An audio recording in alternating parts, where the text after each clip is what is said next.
Hi, everyone. I hope you're having a good time so far. Just doing a quick intro to our next segment. It's something that I'm sure a lot of you would look forward to because it's our panel discussion. So in past years, our panel discussion has always brought out a lot of helpful insights and tips that entrepreneurs give to each other. And at Small Business BC, we often hear from our clients that they are trying to overcome different hurdles in their businesses. And they also need extra resources and extra motivation and inspiration to help them break through. So this next presentation should be very helpful because we have a very amazing panel who will talk about real life stories of how they overcame their business challenges. So we'll be hearing from Nicole McLaren, the founder and CEO of Raven Reads, Sam Morris, Operations Director and founder of Far Out Wilderness, Brian Smith, CEO of Persephone Brewing Company, and Ryan Popoff, who is the founder of Popoff Leather. And last but not least, of course, we have Carly Cunningham, the founder of Big Bold Brand, who will be moderating today. So before we dive into the panel discussion, a few housekeeping items. If you have any questions for Carly and our panelists, you can send them in our chat. So there is a Q&A button on the top right of the chat box. So you can pop your questions in there and we will address these questions in the last 10-ish minutes of the presentation. This panel discussion will be recorded and we will share these recordings with you after the event. So without further ado, I'm just going to pass the torch over to Carly, our moderator for today, who also is the amazing host of our podcast Made Possible, which is made in partnership with Small Business BC and Big Bold Brand. So Carly, over to you. Excellent. Thanks, Nicole. I don't feel like I need to say anything further about myself. That was such a fantastic introduction. So thank you for that. But most importantly, hello, everyone. Our esteemed panelists today. I'm very excited to talk to you and all of our audience. Welcome. You know who I am and you know what I'm here to do. So before we begin, I would like to gratefully and graciously acknowledge that Small Business BC, Big Bold Brand, and a lot of the rest of us today are situated on the transition. Here we go. Wow, this is going to be a day, folks. Okay, let me try this again because I'm not being very gracious right now. I would like to gracefully and gratefully acknowledge that we are on the traditional, ancestral, and unceded Coast Salish territories. We wish to respectfully acknowledge the homelands of the Musqueam, Squamish, and Tsleil-Waututh nations. Now, this is one of my favorite sessions to host. This is my third one, and I am super excited to be here today to hear from 4 leading businesses from across BC. I'm looking forward to hear their stories, to pull out some threads, to really dig in about how they started, what challenges they have faced, and what steps they have taken to grow their businesses into what they are now. So thank you. And once again, welcome to Brian Smith, CEO of Persephone Brewing, located in Gibsons, Sam Morris, Operations Director and founder of Far Out Wilderness in Souk, Ryan Popoff, founder and owner of Popoff Leather in Nelson, and Nicole McLaren, CEO and founder of Raven Reads, located in Kamloops. Welcome, gang. How are we all doing today? Great, thank you. Brilliant. Yeah, really well. Perfect. Thanks. So it's so wonderful to have you all here. We've got a great mix of businesses and from many different industries and areas of our province. So let's just get to it. As a business owner myself, I know about the thrills and challenges of starting a business, let alone growing one. And I know you've all done that and you're all well versed in that. And today we're going to discuss your individual experiences of growth and overcoming the obstacles that you've all encountered to getting to where you are now. And of course, all the things we're still learning. Thank you, pandemic. Can we stop talking about that? Seriously. So for our audience, grab your pens or note capturing device of choice, because I suspect that you're going to discover some business brilliance, some great tips and strategies during today's session to apply to your own business. All right. So because not everyone is as privileged as I am to know your stories, I would like you to each introduce yourself and tell us a bit about the story of the starting of your business and the founding of your business. And Brian, how about we start with you? Certainly. Thank you, Carly. Thanks everyone for having me. Thanks for including us in this opportunity. So Brian Smith, I was one of the co-founders of Persephone Brewing Company, which is a a brewery, a craft brewery that is based on a farm in Gibsons, BC. The co-founders and myself all worked before we started Persephone in what I'll call sort of the social enterprise or impact business space. So I was working in the downtown east side at the time, and my co-founders and I had started a number of different sort of impact businesses, social enterprises, and I was also a home brewer, and realized it's really not that hard to make great beer. And should do it on at scale so that I don't have to pay for it. And we decided to try and take a unique tack to the craft beer opportunity and quickly growing marketplace, and do it on a farm, so that not only could we connect our brewing operation to the farming activities, including growing hops on site and so on and so forth. But we could connect our consumer base to kind of a bigger issue that craft beer and food products are as much about our well-being as they are about our community and our earth. So we built our brewery on a farm, and I can go into some more details a little later about all the different aspects of that, but it sort of speaks to our why. Is it's not just about making more alcohol for parties. It's about trying to use business as a force for good. Brilliant. Thanks, Brian. I'm super excited to dig further into that story. And I would actually disagree with you. I think there is a talent to making a really damn good beer. So let's just leave that there, and let's go over to Sam. How did you guys start a travel company? And I know you're not originally from here, so maybe that's part of your story. And tell us a little bit more about what's unique about Far Out Wilderness. Thanks very much, and thanks everyone for joining us today. So I am Operations Director and co-founder of Far Out Wilderness. We specialize in overland backcountry travel, so opening up some of the back roads. We've got fully kitted out overland trucks. We've got Tacomas and Forerunners that come fully equipped with rooftop tent, kitchen, fridge, safety gear. You've got a two-way GPS messenger to get in touch with us if you get into trouble out in the cell phone range. So it really came, we used to live in Malawi in sub-Saharan Africa, and we were there for about 12 years. That's actually where me and my wife met, who is also my business partner. And we eventually at some point decided that we were going to move to BC, Canada, because it's absolutely gorgeous. And we're over in, I think it was 2018, doing a bit of a recce to see whether this is somewhere where we wanted to live. And we noticed that there was no kind of like company offering overland travel at that time in BC. And we went back to our home in Malawi, and I think it was over dinner like a week later, Abby sort of was like, oh, I mean, we could do that when we're there. And I kind of like brushed it off at the time. I was like, oh, I don't think anybody would want to do that. But then, the seed had been sown, and once I sort of like start to think about something, I like to get my claws in, and so I started doing some research and realized that there was no competitors at the time. And I think a few months later, we had the business name, the logo, the domain name, the business plan all sketched out, and what have you. But then obviously we landed in Canada, and we had a daughter, and sort of within 6 weeks of landing. So it took a bit of a slow launch to get started in 2019 with a soft season. And then over the sort of the sales period of leading up to 2020, it really started to kick off, and we were really excited. And then the pandemic hit, and we lost all of our booking pipeline pretty much overnight. So it's been a hell of a ride, but we're still here, and we'll get into a bit about how we got through that later. But that's us, and that's Far Out Wilderness. Well, the point of hell of a ride, I think, applies to most of your business. Someone who's new to overlanding myself, who went out and bought a right-hand drive 4x4. Hey, I'm excited that you guys are here. So there'll be more to dig into on that. Nicole, tell us more about Raven Reads. What's the story? What's your why? Thank you.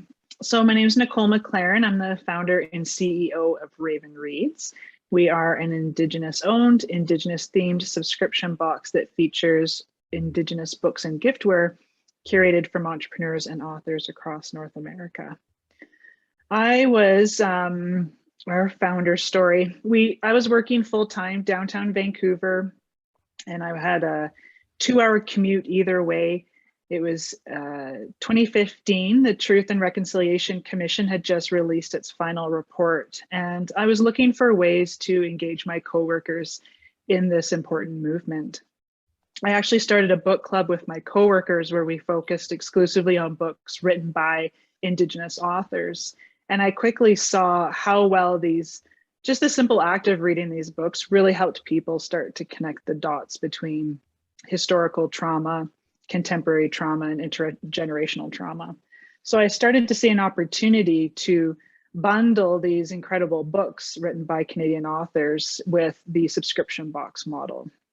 So I spent about 2 years commuting on a lot of trains and buses, working on my business plan on my phone, and with the generous help of Small Business BC, and we launched in 2017. So since our launch, we've grown from assembling 100 boxes in my basement with my family and neighbors to shipping out thousands of boxes out of our new warehouse in Kamloops, BC.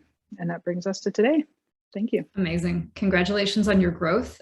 Given our upcoming first national honoring and holiday coming up on the 30th, I'm very excited to have you here and also have you help us, and it's not in the script, so I'm going to put you on the spot possibly later, but have you help us help understand how we can best, as those who are not Indigenous, celebrate and honor and reconcile and honor the truths that are coming up. And then now that we have this space to do so that is nationally recognized. So thank you for being here. And Ryan, here's the groaner. How did you pop off this idea about creating leather goods? Thanks. Yeah, first of all, thanks for having me. And thanks to everyone who is attending today. This is a cool opportunity. And I love talking about business and especially myself. So I appreciate the opportunity. Yeah, so my name's Ryan Popoff and we started our business 8 years ago. And what we do is a direct-to-consumer leather goods company. Kind of worded that weird, but essentially we just sell online. We have a warehouse here in Nelson, BC, and we have 20 people working full-time sewing wallets. And this all started through a hobby. I went to art school and graduated. I was really into sculpture. Got a 9-to-5 office job, as you do when you graduate art school. And I was looking for something to do on my spare time, and I always wanted to make a wallet, always wanted something that was unlike something you would buy in a store. So no branding, none of that gimmicky stuff, no Velcro, made out of nice leather. And so I decided to become a leather crafter and got obsessed with it and kept doing it until I made that perfect wallet, put it up on Etsy.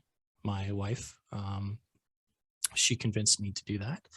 And there's no better validation in the world than a stranger giving you money for something you've made. So that just kind of encouraged me to keep going. And it snowballed, and I used that money to reinvest into the hobby, get better tools, material, and so on and so forth, until fast forward 8 years ahead. And yeah, that's what we do now. This is a hobby turned into a pretty successful business. Pretty successful business. I've seen your products. I would, can we just remove that? A really successful business who makes really great goods. So thanks. Congratulations. As someone who went to art school myself, I understand that journey of, now I was in graphic design, but still being a maker. That creative process is always that question of, and I'm excited for the audience members who may be on that journey, who may be in that space of, can I take a hobby, can I take my creations and bring them to life and make them a business? So I'm very excited to have you here. I want to start to pull on threads, you're welcome, and dive in a little deeper. And I want to circle back to the fact that Persephone Brewing Company is a B Corp. And I know it is something that is definitely important to your business's mission. So now that you are a certified B Corp, do you hold yourself to a certain standard in your business practice, Brian? Yeah, we certainly do. The tricky thing is that standard keeps increasing, like keeps raising. And so just real quick, for those who don't know B Corp, it's a third-party certification program that assesses the quality of a business, really. And they assess the quality of the business in terms of how you treat your employees, how you treat the environment, what kind of product you provide, and what kind of contribution you might make through that product, how you interact with the community, and those kinds of variables and assessment metrics give you a score, essentially. And it's above a certain threshold, you can certify as a B Corp. There's several thousand B Corps around the country, around the world now. Lots of really well-known brands like Patagonia and Ben and Jerry's and others are leading the way as B Corps. And it's fun to be a part of that network and that growing community of progressive companies. So to your question, yeah, certainly there is a standard. I mean, if nothing else, I mean, you need to meet a certain standard of policies and practices in order to be certified. So that's the minimum bar just to be certified. The trick thing, the challenging thing, frankly, is that once you declare, especially publicly and especially with your employees with whom you have a really deep dedication and commitment, that you're going to be as progressive as possible, everybody starts to ask, well, what are you doing next? Like, how's that good enough? So every issue that comes out, from climate change to inclusivity to, every other issue, women in brewing, et cetera, needs to become, really, our response to that needs to be really thoughtful and meaningful, and maybe even providing leadership to other breweries that aren't B Corps, right? And so all of a sudden it's a double-edged sword. On one hand, there's great sort of consumer cachet around being a progressive brand and having a certification like that. On the other hand, it's a fairly substantial draw on time and resources and energy to try and keep up and be the best company, that we can be all the time. So it's, really great. And it's not, not that easy to be trying to be better and better. So to that, I'm curious what advantages there are for your business as a B Corp, assuming that some of the audience is thinking, well, wow, that sounds like a lot. I'm inspired to check it out. Tell us why. Yeah. And the advantages are definitely worth the troubles that come with them. Big ones are employee retention is great. A lot of our employees have been with us, going on 10 years. And are really committed, even in the early years when you can barely afford to pay people what they're worth. They believed in sort of that higher, goal and the aspiration to be a good company and to be good for our community. So that's great. I would argue sort of somewhere between sort of customer loyalty and community building is a really valuable aspect, especially for a consumer brand like a beer company, and for that matter, as a farm, to be deeply connected to your community and to the people who buy, and their values are our values. It becomes, brand loyalty and repeat customers. And lots of people tell us stories about how they when their brothers come to, and sisters come to visit them on Sunshine Coast, they bring them to Persephone, and everybody who, has a visitor coming brings them. So our market has grown, and our market sort of share has been only strengthened with the B Corp, kind of commitment. And then the third layer of really great advantage is that you're partnered, you have natural alignment with some amazing companies out there, and progressive leaders who likewise want to do really good things. And so fun collaborations like Salt Spring Island Coffee is in our Mocha Porter, and just natural collaborations like that. Or us among a number, I think there was something like a couple hundred Canadian breweries all closed on the climate strike day. And so we said, let's make a big statement. You don't get beer today because, the climate crisis is a real thing. So those connections with a network that have aligned values has a huge value for our business and for our people and for our community. There's so much. There's so many threads that I just want to pull on. One of the things that I want to celebrate is that you haven't leaned just on one thing to make you unique. I'm always working, when I'm working with our clients, I'm like, it's never one thing that just makes you unique, because if it's one thing, someone else is going to catch up, or a bunch of people are going to catch up. And how do you stay in that unique space? And you've focused on what my coach would call peanut butter and jelly partnerships, those things that fit really well together. And also the farm aspect is something that is truly unique about what you do. And I know you run various farm programs. Can you tell us more about those and how that also fosters the aspect of community? Yeah, certainly. This is frankly my favorite part of our whole project is the farm side. So just to clarify, or sort of situate everybody's mind, picture in your mind, if you haven't been to Persephone, we're a relatively small farm, so it's around 11.5 acres. The nice thing, so on one hand, it's a small farm, good arable land.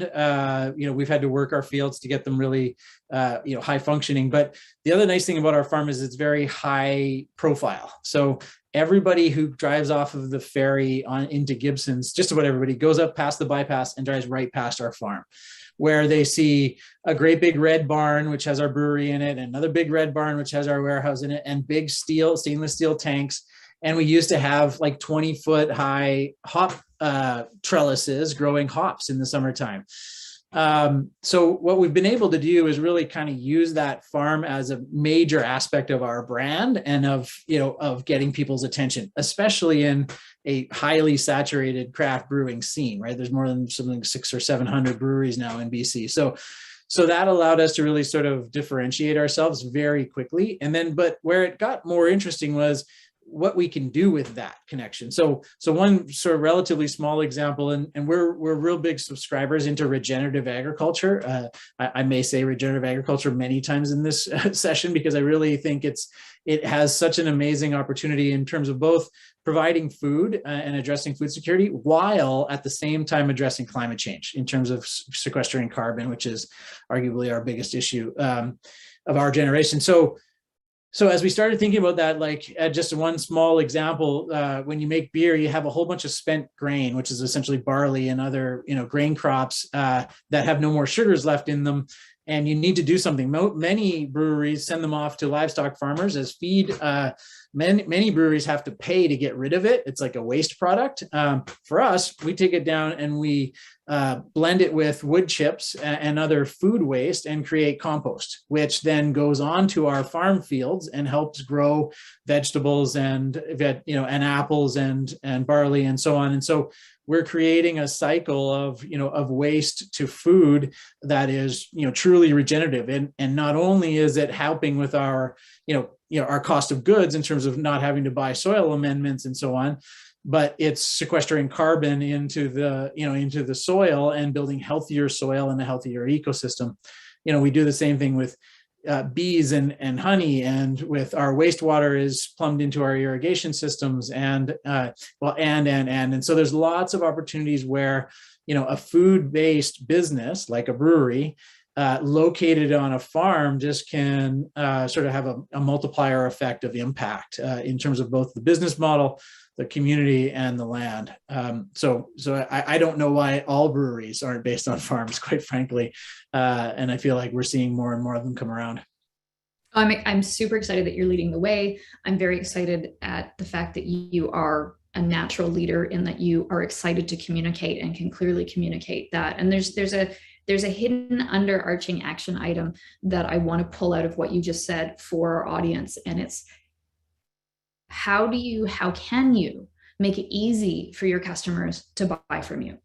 And how I see you make it easy is, well, why would we choose anybody else, aside from maybe flavor, to be fair, but why would we choose anybody else? Because I feel so good when I buy from a company like yours, someone who is going above and beyond to make a difference for all of us. So coming back to that, and our audience is asking yourselves, how do I make it easy for our customers, our ideal ones, those who love us and will rave about us forevermore? How do we make it easy for them to partner with us, buy from us, and just feel good about being in our community? So thank you for that.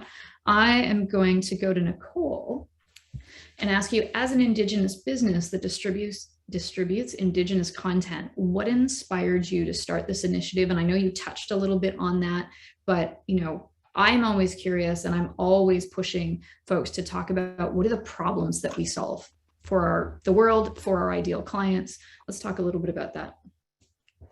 Yeah, thank you. So, like I said, Raven Reads was really spurred on by the reconciliation movement in 2015. And what I saw at the time was a lot of people wanting to participate and feeling an obligation to participate in the conversation, but not really having the tools in front of them to do so. So whether you're an educator, a homeschooling parent, or you're just in the workplace and you're looking for ways to integrate this conversation, and there's just a lot of questions about how can I do this and how can I improve things. So Raven Reads is really that quintessential toolbox that you can not only get amazing literature delivered to your door that you can read in the comfort of your own home, but there's also giftware in there. So you are also supporting the Indigenous economy and supporting other small businesses and entrepreneurs across Canada and the US. So while we started with this strong social purpose, that was a little bit of a gray area, and we weren't quite sure how to articulate how we sat in that. Just through our efforts, we've also now invested over $400,000 back into the Indigenous economy just through the procurement of goods for our boxes. So it's a win-win for our subscribers. It's a great way to participate in the conversation. We have an amazing online community as well, where we encourage people to have a bit of a dialogue on this. And then you're also supporting other small businesses to help them scale through our boxes. Brilliant. Let's talk about September 30th. Let's talk about, an easy low-hanging how right now for how we can participate in this is to support your business. Beyond that, can you give us some recommendations for how we can effectively participate in this day so that voices are heard, change is made, and reconciliation continues? Because it is all of our, and mostly our, I say this from a colonist perspective, it is our responsibility. Mm-hmm. From my perspective, I think it's a matter of keeping the conversation going and not having this just be distilled down to one day of the calendar year that we have this conversation. So it's continuous support of Indigenous entrepreneurs, as well as kind of taking on the responsibility for all of us to continue to learn and continue to open our minds up to different perspectives of our past in Canada, and just understanding that everybody has a very different lived experience in this country, and we are not a homogenous group, both as Canadians, but as Indigenous peoples, we are all very different with different experiences. So my ask and my greatest recommendation is just continue learning, continuing to find new ways of being engaged. It's not just a matter of reading really lengthy blog posts, but it's also just getting out in the community and speaking to people from other communities as well. Excellent. Thank you so much. I also know, having had two of our podcast guests who are Indigenous business owners, is always fact checking. Who's behind the product? Is this just a mass produced something because it's, this year it's about buying an orange t-shirt? It's always about fact checking and making sure you are buying authentically Indigenous creations. Yeah, this year definitely set off a really unique challenge in the supply chain of orange t-shirts. And it also put a lot of Indigenous entrepreneurs in kind of a weird spot where they were trying to provide these authentic products and they weren't able to source the materials for that. Raven Reads is a great tool where you can be supporting entrepreneurs and we can provide that authenticity of where we get our products from. But there's definitely kind of this growing need for consumers to just kind of peel back the curtain a little bit and see who's really involved, whether it's an Indigenous owner or, there's a legitimate connection between the proceeds from your purchase going to a nonprofit that serves a legit purpose. Excellent. That's fantastic advice as to how and where can we figure this out. So thanks for digging into that much deeper. I'm going to turn over to Sam at Far Out Wilderness. I know that you pride yourself on being able to share the sense of freedom and connection with nature. What are your business objectives? Wow, I feel like it's Friday and I can't talk and my tongue's just tied in knots today. What are your business objectives beyond revenue growth, and how are you measuring them? So I think one of the key ones for us beyond growth is customer satisfaction for us. We have a pretty good feedback loop from our clients. So each of our trips finishes with a proper debrief of the client. It's not just a grab the keys, all right, off you go. You know, what worked well, what worked, what didn't, and how can we improve and sort of get that raw data fresh. And then we have a feedback survey that we get each of our clients to fill out, which helps us track our NPS score. So like for those that aren't aware, that's the Net Promoter Score. It's a really good way of tracking how you're doing with your clients, particularly for a service-based business. And it asks a simple question. It's like, on a scale of 1 to 10, how would you recommend us to your friends and family? And it's a really good way of seeing whether you've got people out there that are your promoters that are like really raving about your services and your company, or whether you've got people out there that are sort of determined detractors, which are they didn't have a good service. Worst of all, they're probably bad mouthing you. And so if you've got a low or negative NPS score, you've got people out in the world that are actively not happy with you. And where if you've got a really high NPS score, you know that you're nailing that customer satisfaction and like the overall experience that they're having with you. So that's one of the key metrics we track with customer satisfaction. And then along with that, we're trying to really develop our social responsibility level.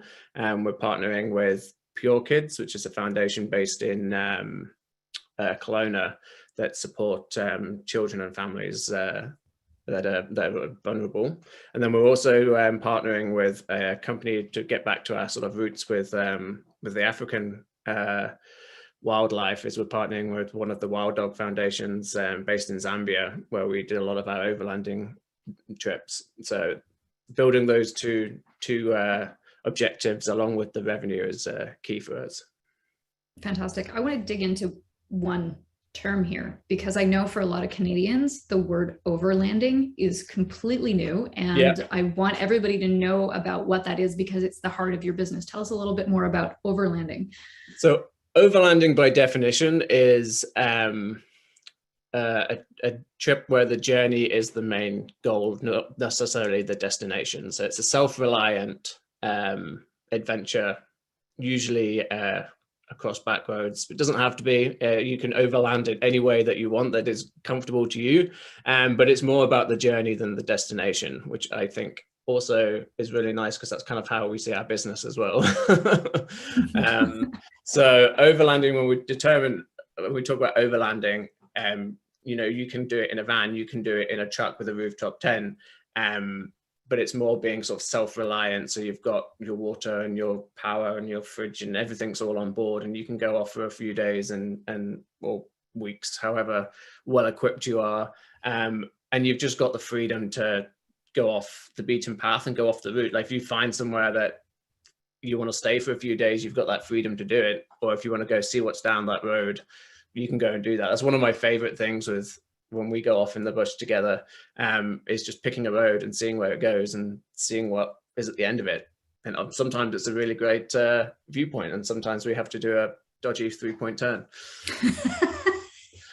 So that opens the door wide open. In full disclosure, my wife called me the magic eraser. I can see risk a mile away, and I'm like, okay.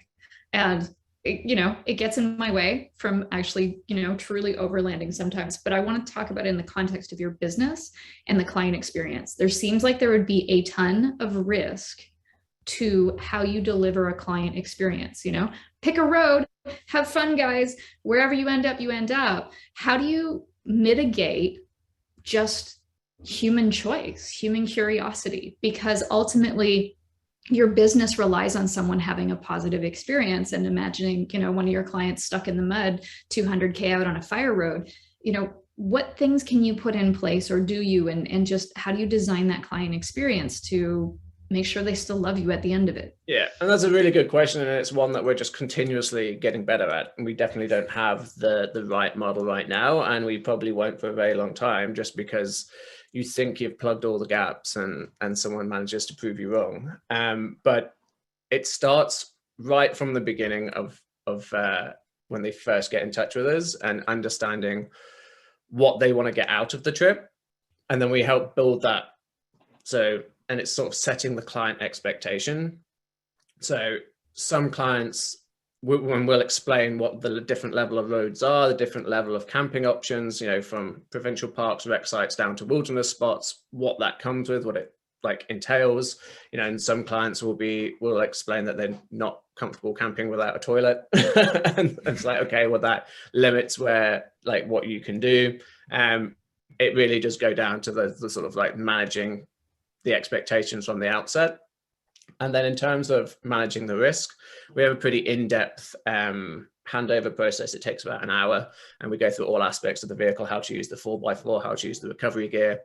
We get them to do a test message from the GPS messenger, go through all of the equipment, go through, most clients we develop a route with them. So we try any route that we recommend, we've actually driven ourselves. So particularly on Vancouver Island, a lot of our off-road routes are routes that we know, and we can advise whether it's suitable for a beginner or whether it's suitable for an intermediary or what have you.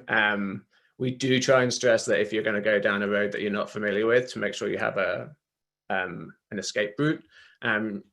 It is one of those businesses that's really tough, because you want everybody to have the freedom to do what they want, but you also have to have rules. And so managing that balance is one of the most trickiest aspects, I would say. Fantastic. Balancing that expectation and the client, I love the question of, what do you want to get out of this journey? And every single one of us that's here today or listening to the recording can do well in our business simply by asking that question. Yeah. What's the result we want to achieve? What's the result our clients want? How do we mesh those two together? So thank you for walking through that. You're really building something that is built for the customer, as opposed to saying, this is what you should do. You can, because everybody, and I think every client we've had this year has had a different answer to that question. No kidding. Especially with all the limitations in place. And I'm so excited for everything to open up for you in the next couple of years. Really excited to see where you take this. All right, Ryan, coming back to you. Give us some insights into your journey of building and growing your brand. When did you realize that the products had potential to become something bigger than just products?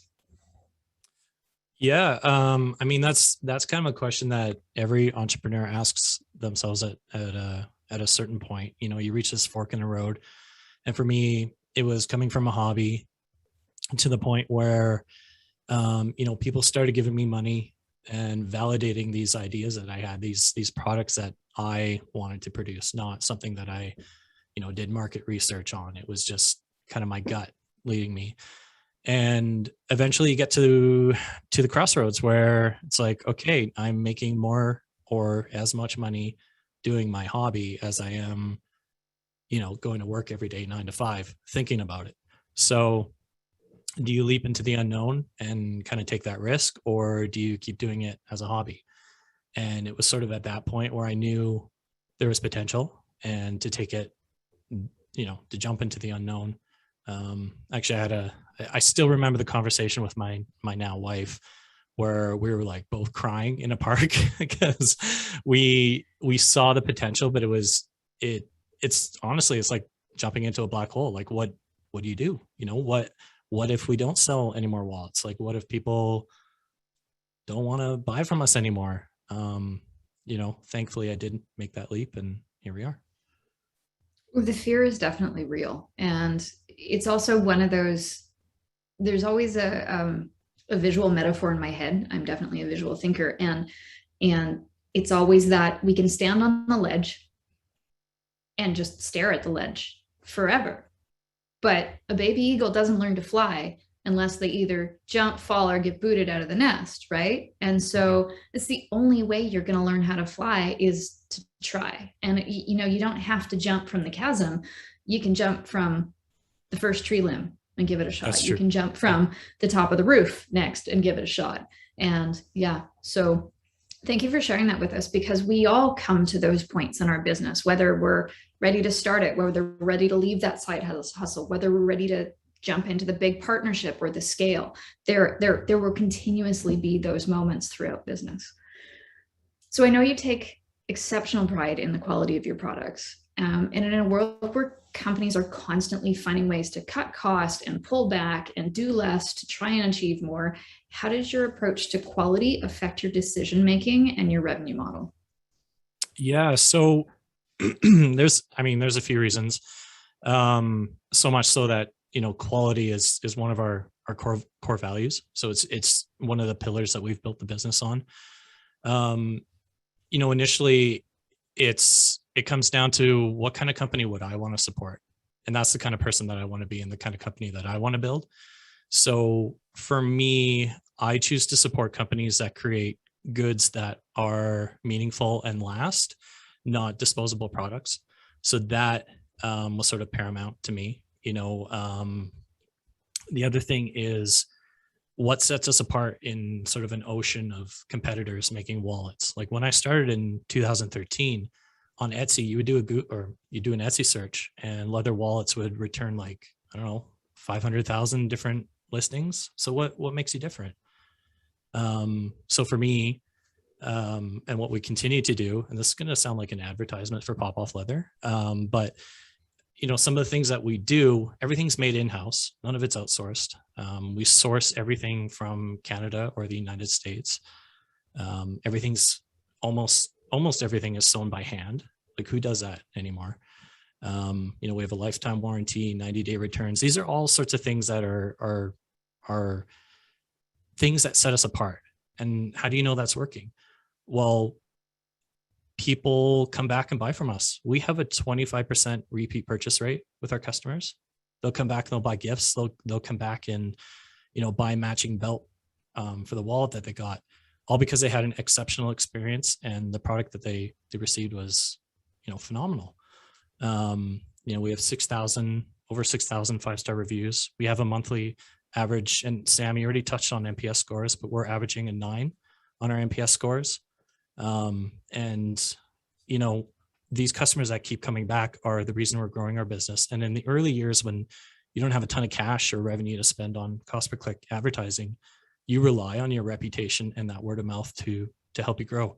And it's helped us double our revenues every year, remain profitable. Every year in the 8 years we've been in business, we've doubled our revenue year over year. For our audience, if that number didn't just land with a thud, it should. That is unheard of. And I would suspect, in pulling on so much in what you just said was gold. And one of the things that you talked about was we don't just sell products, we deliver an experience. And that is key and critical to achieving results that you've achieved. One of the other things that you spoke to that everyone has touched on, whether they've said it without a cover on it or without in a layer, is that it's about values. It's about what are our fundamental beliefs and truths as the people who run these business that we bring to the business, that we weave into the business. And all 4 of you have done that exceptionally. You've brought yourselves to the business. And so often when I work with businesses who have grown and accelerated and they're in, their 10th and their 15th year, and maybe leadership is changing over, often the senior leaders, I don't know if they feel it, but I can see they've moved at a distance from their company. They've been in the doing the business, and as we dig into some of the evolutions of their brand and some of the uncoverings as to why did you start this business and what are your fundamental values that you bring to this business that are important for anyone who steps in our business to have, is when you move closer, when we bring those business owners back to them, they light up again. because they're like, that's right. That's why I started this business. That's who I am. That's how who I am is woven into this business.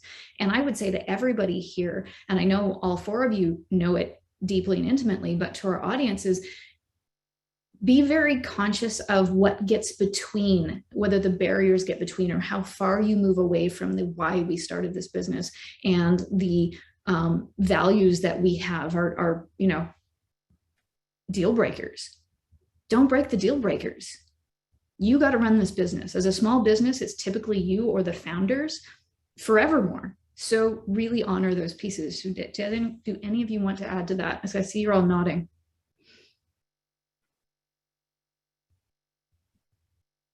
No, it's if I can just add to that.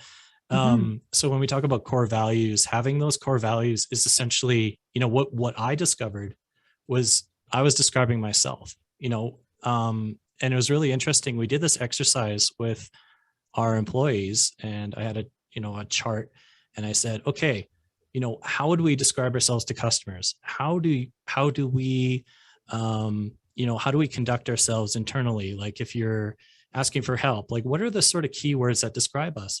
And it all boiled down to everything I was thinking, and you know, it was really cool. So like the way that I was leading the business was sort of being imparted on everyone without having these specific core values set in place. So having those core values not only has this effect on everyone who sees it, but it also affects the way that you run your business, the people you hire, the culture.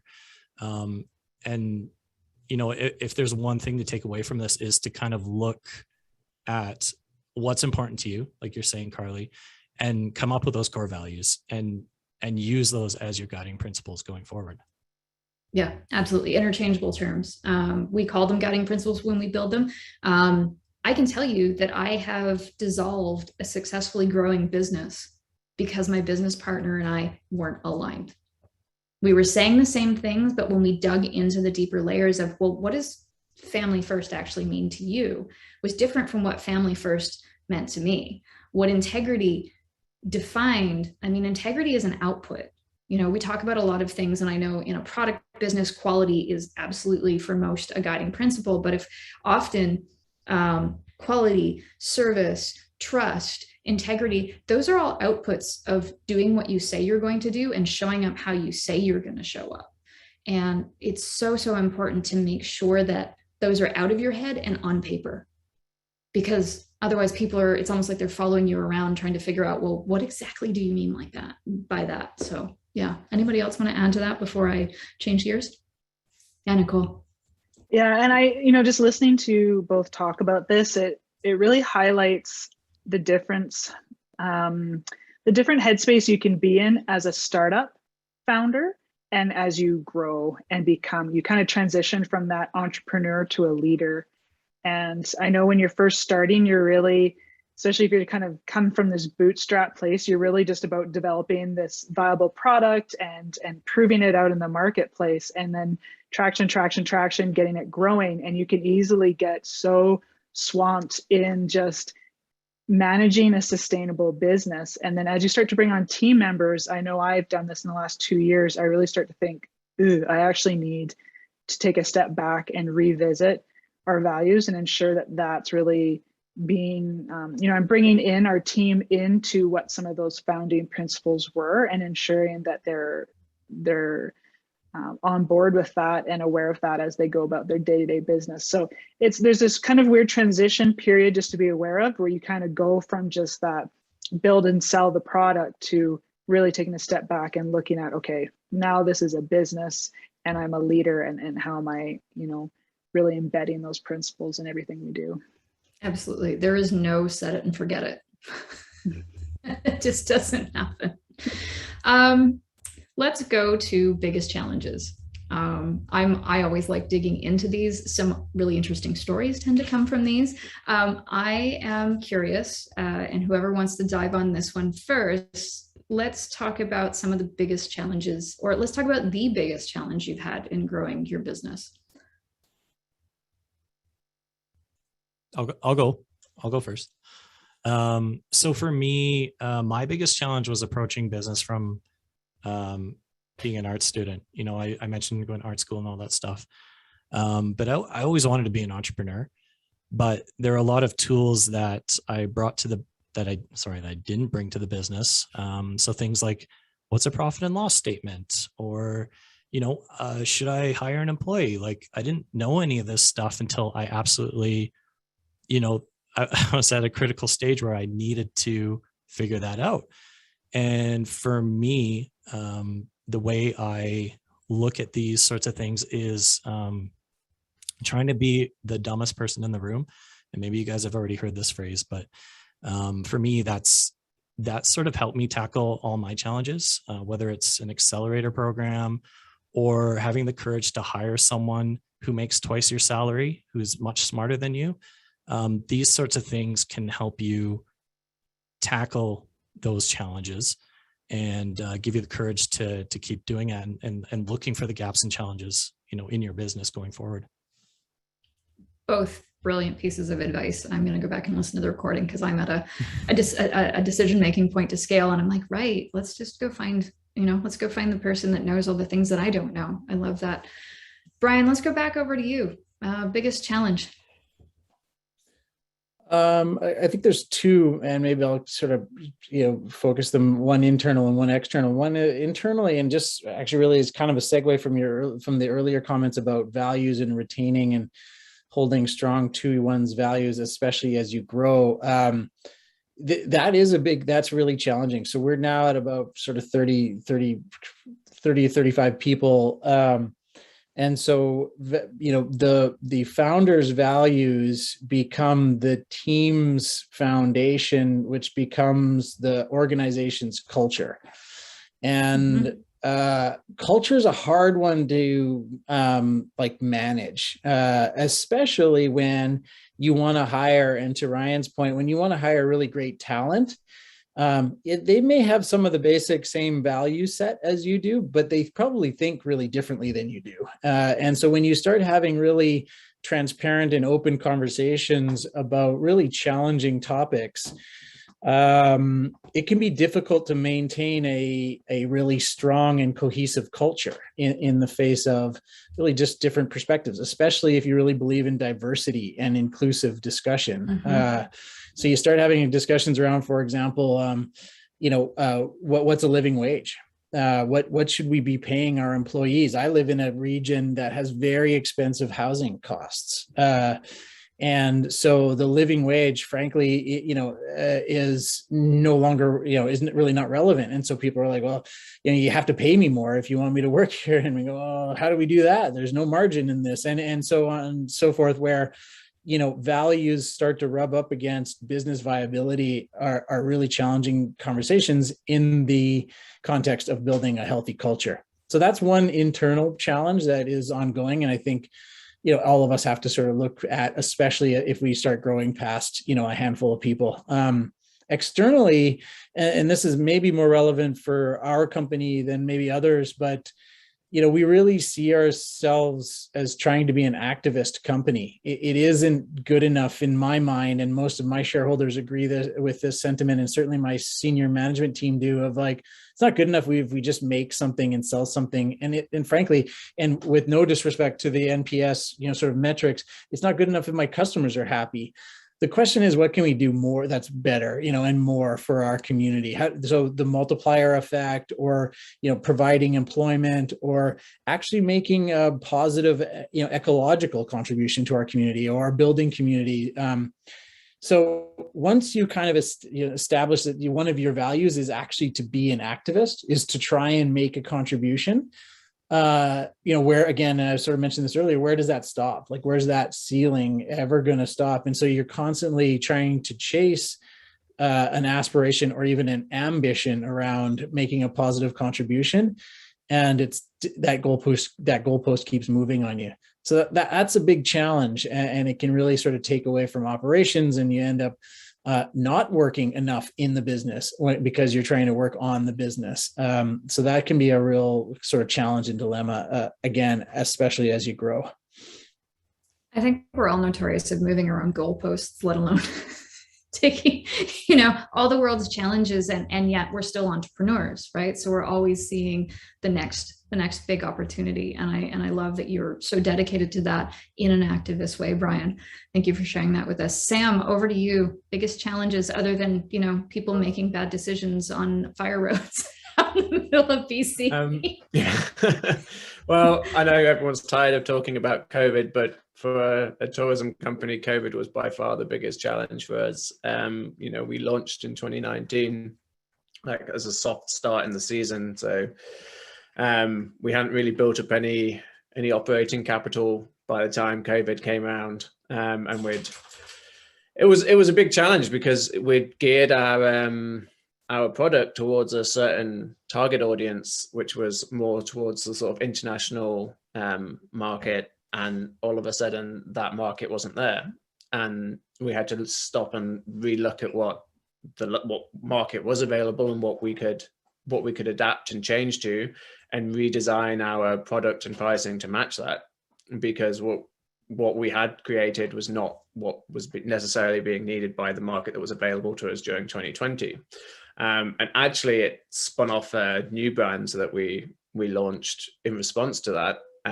Through our research, it was kind of obvious that there was a lot of people out there that had their own vehicle, but didn't necessarily have the gear, and they didn't necessarily want to buy a rooftop tent or all of the gear to go and do a backcountry adventure, but they still wanted the advice, they still wanted to go and have that adventure, but they just necessarily didn't want to go and pay for a fully handheld, fully equipped rig.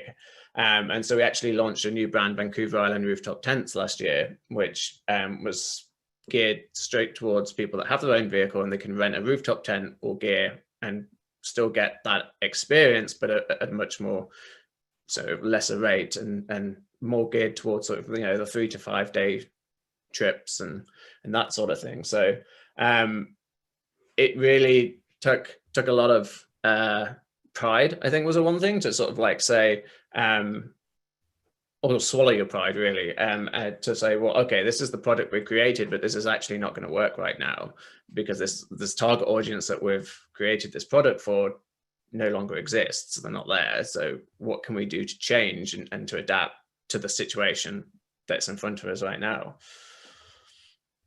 So you said 2 words, and it's not on script, but I want to go to each of you because I don't think we talk about it enough, is operating capital, funding.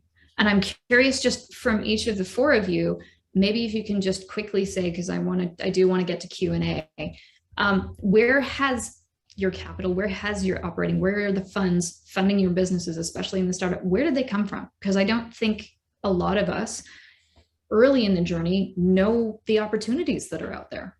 So whoever wants to jump on that one. I'm here, so I'll start off first, if that's all right. So I came from a number of avenues. We right at the beginning, we worked quite closely with Small Business BC to develop our business plan and to look at avenues for funding. We got our initial funding from the sale of a previous business that we had in Malawi, which we reinvested into Fire Wilderness, along with a business loan from BDC for the initial startup investment and operating capital for the first year or so. Brilliant. Which was not enough in hindsight. Wait, is it ever enough? Yeah. Really? What about the rest of you? Everybody's I'm similar. similar. Because they bootstrapped. We're all just thinking about all the things we need. Very similar to Sam, I worked closely with Small Business BC to develop my business plan, and then they put us in touch with Futurepreneur and BDC. Similar, totally came in too conservative and would have asked for a lot more, but we are now looking at more dilutive options, and we're actually currently doing a seed round and going out to market for that. Perfect. Brian or Ryan, what about you guys? So speaking of equity, we raised capital. We did actually 4 different rounds of raising capital. Started with friends and family, leveraged that to buy the farm. Started making some beer and leveraged the product to find some preferred shareholders. And then we did a crowdfunding round and brought on 150 investors from across the region. And I'll just add, the biggest value of that was not the money we raised, but rather the now owner customers that walk into a liquor store and say, well, I have some shares in that company. I guess I should buy that 6-pack. And they become, a real base of not just customers, but supporters, even when we've gone through hard times, like with the Agricultural Land Reserve or with COVID, et cetera. Our big shareholder base has been super valuable to us, not just for providing the capital. Yeah, I've definitely heard that time and time again is, when people buy in, they really buy in, which is all part of the story and all part of the growth. Ryan, what about you? Bootstrap. Yeah, we've never done any lending or anything, but we have a really good relationship with our commercial bank, and we have a line of credit if things, if we really need it. But we've just been bootstrap. Fantastic. Thank you all for sharing in that. I think it's really important to highlight that and have people realize their options. Now, I know I did skip over biggest challenges, so I'll let I don't think Nicole, I don't think Ryan, you spoke to that either. I'm so engrossed in the stories that I apologize for jumping over on that. Who wants Nicole? Biggest challenges for me, aside from having a baby during a pandemic, certainly has been around capital. Primarily, it was really kind of growing our business so that we could start achieving some of these economies of scale, which would allow us to access better discounts and really start improving that margin, so we can start exploring new products and services that we'd like to bring on board. So it's kind of been a bit of a tap dance between kind of looking at how we can grow faster, reduce our costs, improve those margins to have the cash to invest in new products and expanding into new markets. So that's been kind of everything we've been trying to do in this kind of bubble of the pandemic over the last almost 2 years. Great, thanks. Ryan? Yeah, I did speak a little bit about that. So coming to our business with an art school background. Right, thank you. So yeah, again, being the dumbest person in the room. That's all I'll say about that. Thanks for facilitating the facilitator back on plot. So I know we've got about 13 minutes left. Do we want to go to questions? I say as I look for John in the audience. Yeah, we've got a couple of questions here, but we'd also be happy to hear more from you. But maybe I can jump into a couple of questions, and then if we don't have any more, we can go back to the things that you had to speak about. I'd like to thank everybody. It's so great to hear about these businesses that I've been familiar with or I looked up beforehand, and then to hear about that journey, how it started off. It always makes me think of learning about movie stars and how they do the same things we do, seeing a developed business, a successful business, and then hearing about that journey that you go through, which is so relatable to so many of the clients that I work with that are sort of just getting off the ground now, and to be like, oh yeah, okay, they do go through the same things. Like, this is what that journey looks like that I'm on right now. It's so refreshing and encouraging to hear about. So thank you all so much. As a first question, we have a really interesting one. How do you decide on the size of the business? Do you feel it's best to stay small or grow to get those economies of scale? And how do you sort of stay true to your culture as you go through that and make that decision? And I'm just gonna leave it open to whoever wants to jump in. Well, while our panelists think about that, I think I would turn everyone back to are you clear on your business's purpose? That's going to help you determine how big do we want to be. If it's community focused, then that is your focus. What are your own personal levels of comfort? How does that feed into your values and who you are and how you come to the table? If you don't want it to be an empire, then it doesn't have to be an empire. I think we get sucked so often into the shoulds and we need to grow a big business. I mean, small business, the definition of SME goes all the way up to 25 and in some circles, $50 million. So I would suggest, and I'll let the panelists jump on it in a second, is how big do you want it to be to achieve the vision that you have, whether that's a vision that serves your family, whether that's a vision that serves your community, and that fulfills your purpose. What about you, team? I kind of think it's up to the business at a certain extent to decide how many people you need. Like for me, I didn't know I needed an operations manager until, you know, I started to see like I couldn't be a proper leader unless I had someone, you know, who was smarter than me again, you know, coming up with ways to make the business more efficient. Or, you know, I didn't know I needed a people and culture leader until recently, to help that operations manager help our staff, you know, and deal with things like culture and sort of promoting our core values. So for me, I want to see how far I can push this business. And it also comes down to comfort level. Like, are you, you know, like when I got to that crossroads and I was crying in the park, are you the type of person who sees that and goes, okay, I'm going to do it? Or, you know, I'm happy just having a hobby on the side. Like there's no wrong answer and there's no shame in doing either thing. It's that risk tolerance and that appetite for the unknown. I think that's going to answer a lot of those questions. Mm-hmm. Great answer. Other thoughts?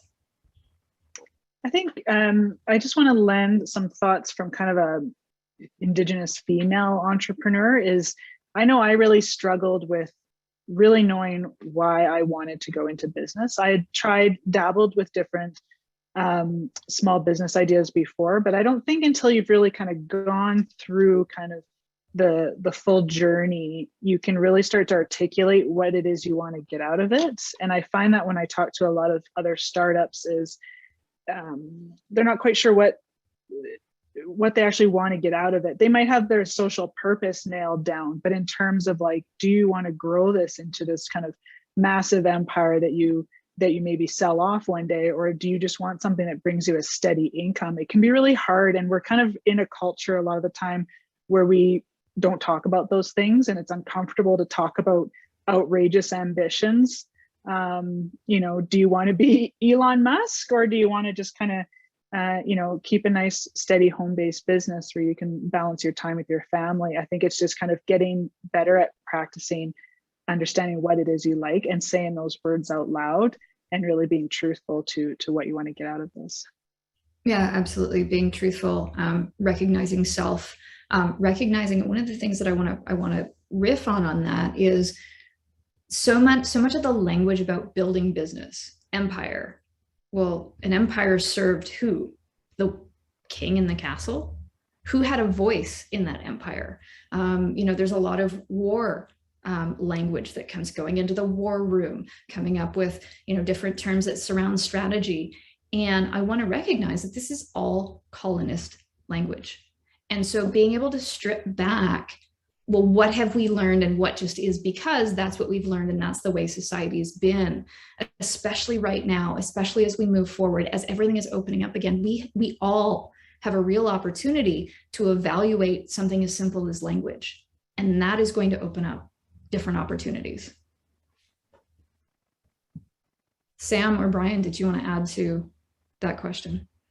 Yeah, I think I won't jump any more onto sort of like this, like how big you want it to be. But one thing I would say is, speaking from experience, is making sure that you've built a solid foundation before you grow.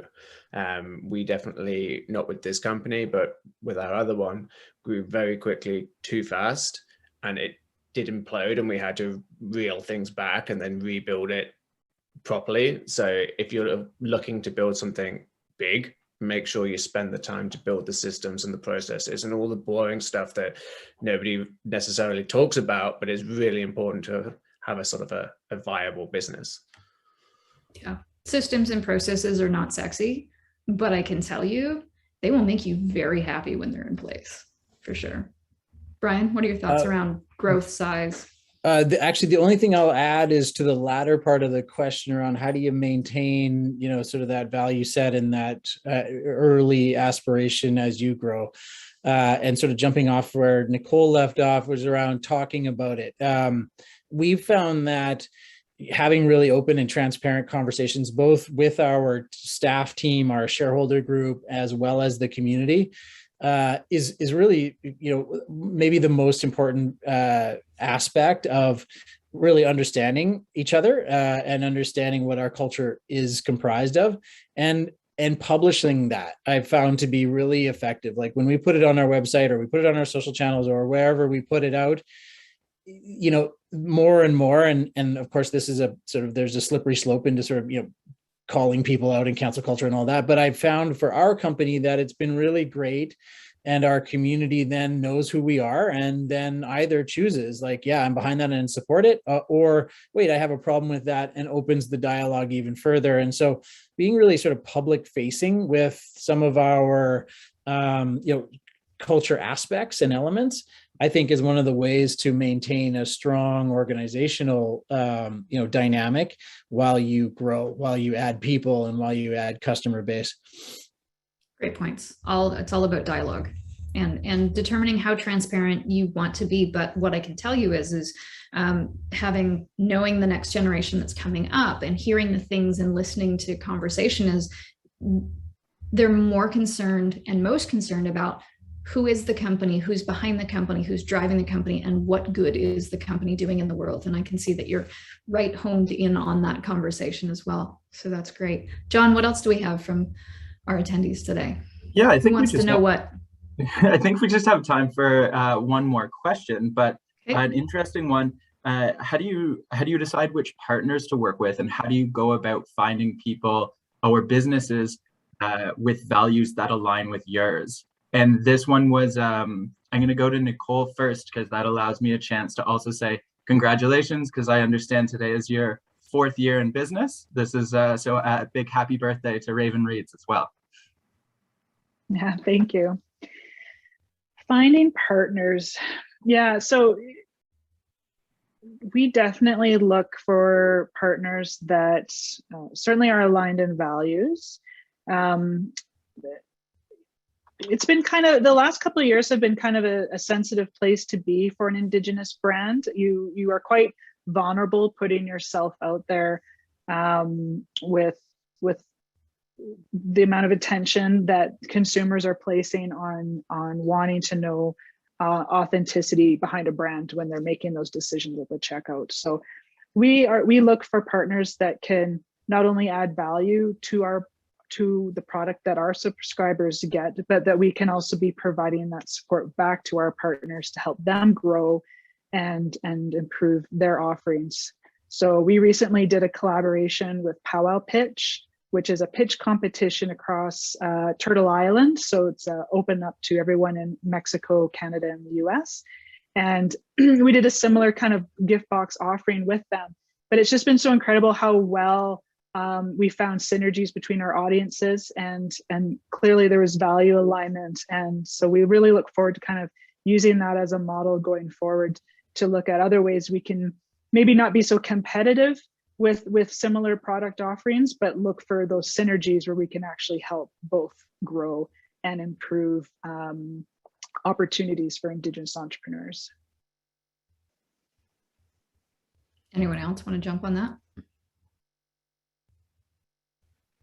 Well, I'll just add, I mean, I mentioned it before, the B Corp network is really great for this. So finding your networks, I think, is one really sort of natural way. But my cautionary note is start small and really sort of start from a relationship-based perspective. Who are these people that we're thinking about partnering with before, and really understanding each other before diving into a business project. But my encouragement would be to take some risks around this. I personally feel like building an ecosystem of entrepreneurship and business people is, a big part of the social fabric of our society. And so the more partnerships we can have, we're going to make some mistakes. We had one terrible mistake with a partner that just blew up in our faces. And, a couple of years later, it's water under the bridge, and we've moved on. We've had dozens of partnerships since then, and they've all been, most of them have all been really fruitful and beneficial to both our company, their company, and our community. So I'd encourage looking for, lots of opportunities. Yeah, Definitely. There's some key questions for the person who asked that, and for the rest of you is, whether it's hiring someone, whether it's bringing on a partner or making a strategic partner agreement, there's some key questions you can ask yourself. And one of them is, does this person or does this company believe what we believe?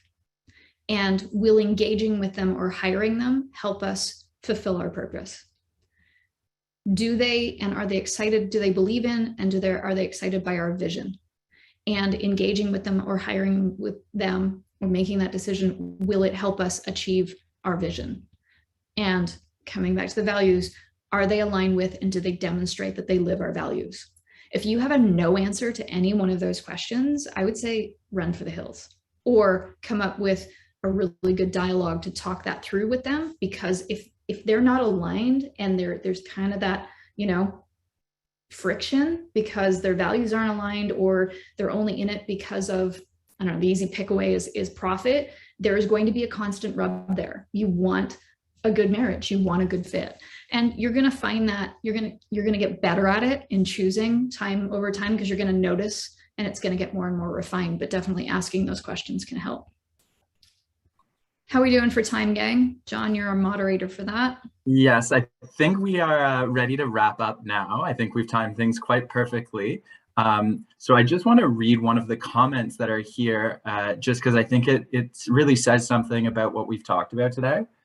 So it just says, just a comment, I'm so happy that business is looking at core values and how they develop business, not only for more profit, but to contribute to their communities as well. Very inspiring.